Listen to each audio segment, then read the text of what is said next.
It is Tuesday, May 26, 2020. We're in this quarantine. I'm James, and without further ado, with this next installment of Devil's Advocate, because I changed the name, because I feel more comfortable with it, because that's the name that I used when I filmed for Duke Student Broadcasting. It's just the name that I'm more comfortable with. But without further ado, for this episode, I'm going to do an elite profile on a very young player who was recently taken in the NFL draft, number 2 overall by the Washington Redskins, who looks as though he is going to change this franchise for better or for worse. That's kind of the situation with Chase Young. And before really kind of getting into that, I'm going to just give you just some of the background on Chase Young. So as a high school prospect, he went to DeMatha High School in Maryland, a school famously known for its basketball and its football programs. He eventually, at first he committed to Maryland, but then he decommitted and then committed to Ohio State. And senior year he signed. On ESPN, he was rated as a 4-star prospect. But as soon as he got to Ohio State, he kind of changed everything.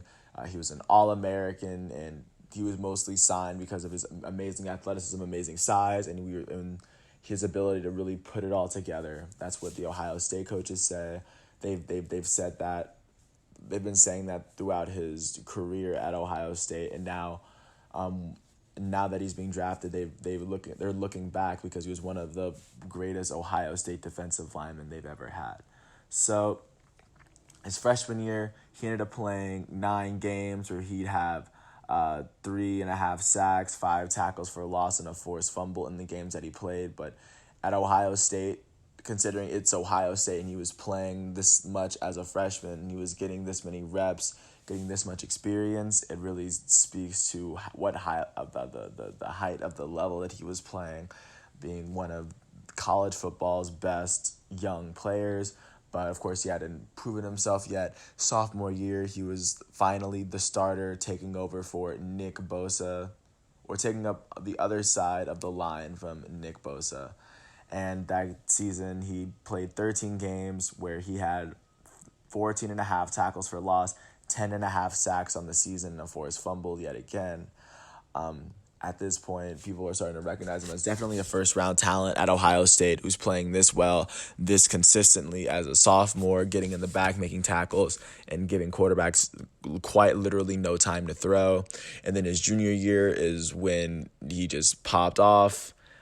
People definitely, if he wasn't on people's radars this year, he most definitely was. In the 12 games that he played, he had 46 total tackles, 21 of them for loss, 16.5 sacks, and 7 forced fumbles for Chase Young.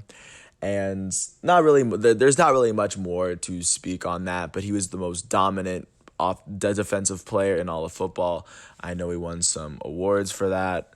And then at the end of his sophomore season, or his junior season, after falling to Clemson in the college football playoff semifinal game, Chase Young had declared that he was going to go to the NFL drafts. And at that point, he was going to be a top pick. For the entirety of his junior year, he was pegged as the number 1 overall pick until Joe Burrow had one of the greatest just senior runs that he could have possibly had. And so Chase Young was taken second because the team that went first needed a quarterback and they won. They took Joe Burrow. And Chase Young was then taken to the Washington Redskins, where he can grow and flourish in that organization and be the centerpiece for the defense that they're really building up to make themselves once again a formidable opponent in the NFC East, regarded by many as the toughest division in the NFL.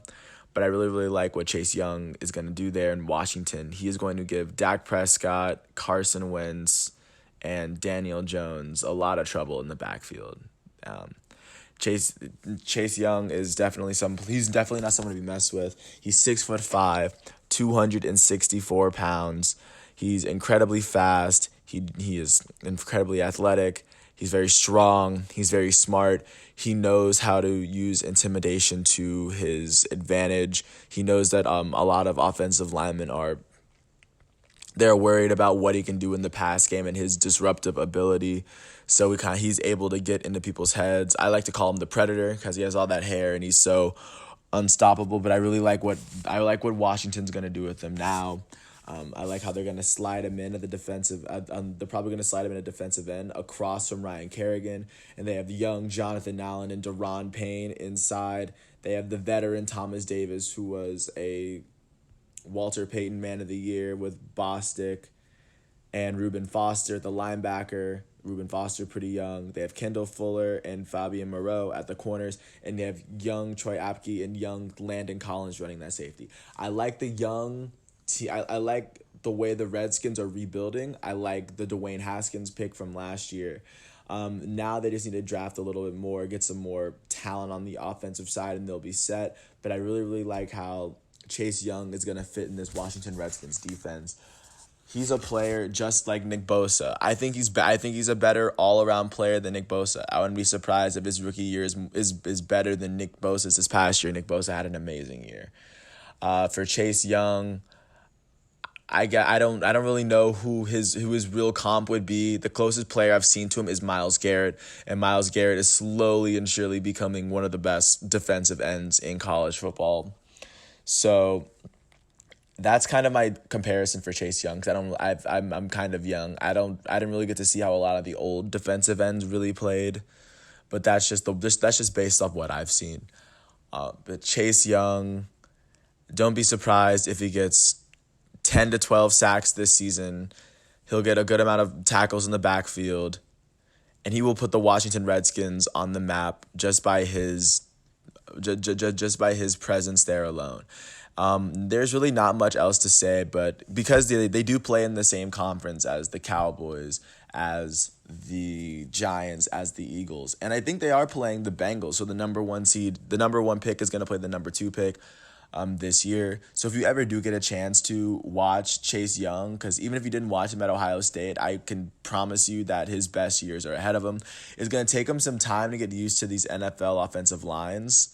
But I think once he figures it out, it's over for everyone else in the league. This is a player that I think he's gonna be a Hall of Famer before he suits up for one game.